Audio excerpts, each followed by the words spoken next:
Bonjour à tous, je suis ravie de vous retrouver. Voici les titres de votre 12h30. À la une, un beau défi solidaire. 4 personnes en situation de handicap se sont élancées ce matin en fauteuil roulant pour l'ascension du volcan. Au programme 24 km, les courageux du jour peuvent compter sur le soutien des bénévoles de l'association Handicapables. Nous serons en direct du chemin volcan avec le président de l'association, Cédric Bussmann. Ils nous attendent tous. Autre opération solidaire en faveur de la Croix-Rouge cette fois-ci. Les journées nationales ont débuté il y a une semaine. Les bénévoles comptent sur votre aide et votre générosité. En cette veille de fête des mères, ils étaient installés en ville de Saint-Denis ce matin. Reportage à suivre. Nous irons également ce midi du côté de Mafate, un cirque qui se mérite. La zone reste très difficilement accessible. Le balai des hélicoptères rythme le quotidien des habitants.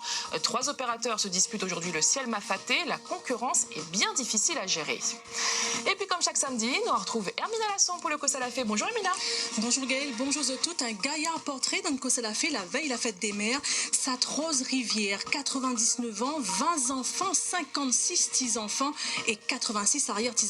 Il va raconter à nous son histoire et nous va retrouver Raymond Lucas. Il va cause sur bois de chenille, Kossa, l'Issoin. Nous va voir ça à la fin de Kossalafé. À tout à l'heure Hermina. Et commençons ce journal par un défi. Et quel défi? Celui de Cédric, Boris, Alain et José. Ils se sont lancés très tôt ce matin à l'assaut du volcan. Rien de bien spectaculaire jusque-là, sauf que ces 4 courageux sont en situation de handicap. Ils doivent parcourir au total 24 km en fauteuil roulant. Ils peuvent compter sur le soutien indéfectible des bénévoles de l'association des handicapables. Une belle aventure suivie par nos journalistes Laurent Pirotte et Laurent Josse. Le soleil n'a pas encore fait son apparition à Bourg-Murat. Sous les 7 degrés de l'hiver austral se préparent 4 grands athlètes. On a fait 2 fois à 3 fois l'entraînement par semaine, justement, pour pouvoir faire la montée et être prêt pour avoir le physique. On a travaillé beaucoup sur le forcement musculaire et moralement et programmé tout le monde ensemble. On n'a pas le choix, on est arrivé, comme on dit, quand on arrive dans le bal, il faut danser. Mais non, c'est un beau défi. Alors ça fait un petit moment que je voulais le faire, c'est un beau défi, quoi. Donc maintenant, il faut le faire. Très ému parce que bon, on n'a pas pu faire grand-chose en 2020. En 2021, on a fait cet événement sur un jour, mais ça n'empêche que je suis hyper content.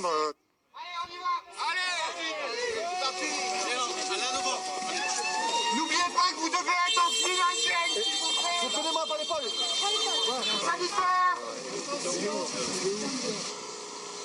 Boris, paraplégique, Alain, atteint de polio, José, amputé, et Cédric, touché par la sclérose en plaques, ont relevé le défi.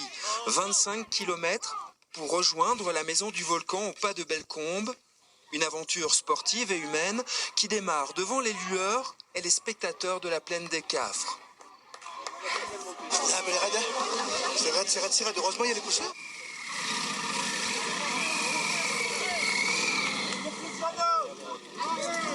Allez, reprends la bonne position. Alonso est devant.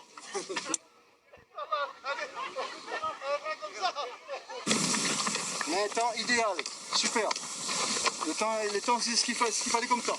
Impeccable. Voilà. Sans les pousseurs, c'était impossible de le faire. Impossible. Sans les pousseurs, heureusement, il y a des gens au bout des jours pour nous pousser. Sinon, on ne peut pas le faire. C'est impossible. Mais là, c'est sympa.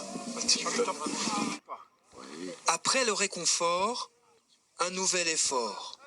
Sur la route du volcan, le décor est grandiose.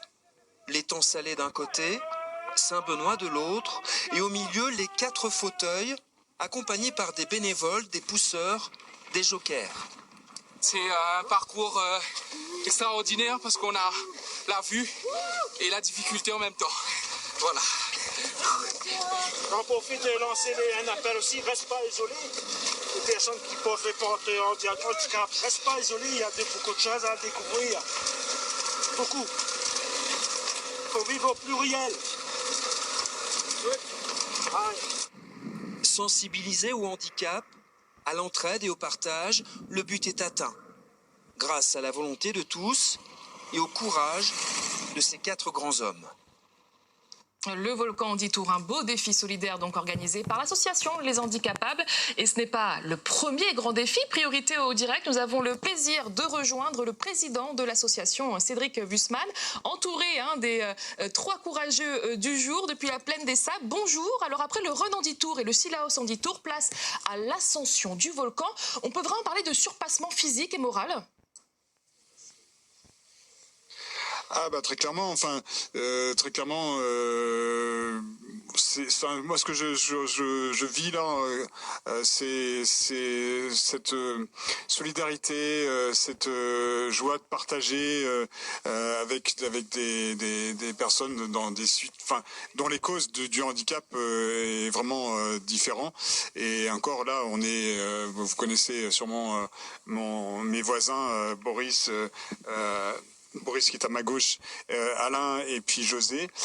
Mais en fait, voilà, le handicap, ça peut arriver à n'importe quand, à n'importe quel âge, par n'importe quelle cause, la maladie, l'accident. Donc il y a vraiment, donc simplement l'objectif de cette manifestation, c'est de mettre en avant le handicap et de faire avancer un peu les choses, la vision des grands comme des moins grands, et puis de ce qu'on peut faire avancer encore les choses dans l'accessibilité, voilà. Donc bon, et moi particulièrement parce que demain c'est la journée mondiale de la sclérose en plaques, c'est pour ça qu'on a fait cette journée aujourd'hui, c'est pour pouvoir profiter justement de vous, Réunion la Première par exemple, pour parler de cette pathologie qui est assez méconnue, et même moi qui suis atteint, je suis pas très connu. Un défi rendu possible grâce aussi au dispositif qui a été mis en place pour encadrer ce défi, et notamment la présence de pousseurs. Expliquez-nous un petit peu leur rôle. Oui. Alors pour la sécurité, je tiens à les remercier. Il y a le club des motards de la police nationale qui est venu, ils sont venus à 6, dont 4 en civil et 2 en uniforme. Donc qui nous ont accompagnés, c'est peut-être pas forcément les mêmes, mais qui nous avaient accompagnés pour le Sillaos Handitour. Et voilà. Donc ça c'est en termes de sécurité. Donc là encore ce matin ils l'ont fait royalement. Ensuite on a, bien sûr on avait prévu 4 pousseurs par fauteuil, et en fait ce qui s'est passé, c'est que comme Eva Guyon, qui était censée faire la représentante féminine dans l'équipe des personnes en fauteuil, donc elle n'a pas pu venir, donc les pousseurs par contre étaient prévus, donc on les a greffés sur les autres, donc bref on est 6, il y a 6 pousseurs qui se relayent, et donc ça se passe voilà, dans une joie, une motivation de faire avancer ce projet, de faire avancer cette sensibilisation, toujours sur les mêmes thèmes. Donc voilà. Merci beaucoup d'avoir répondu à nos questions ce midi, Cédric, et bravo encore pour ce beau défi solidaire qui, on l'espère, aidera à changer les regards sur le handicap. 3 ans de prison ferme et 73 500 € d'amende pour avoir importé du tabac chimique à La Réunion. Il y a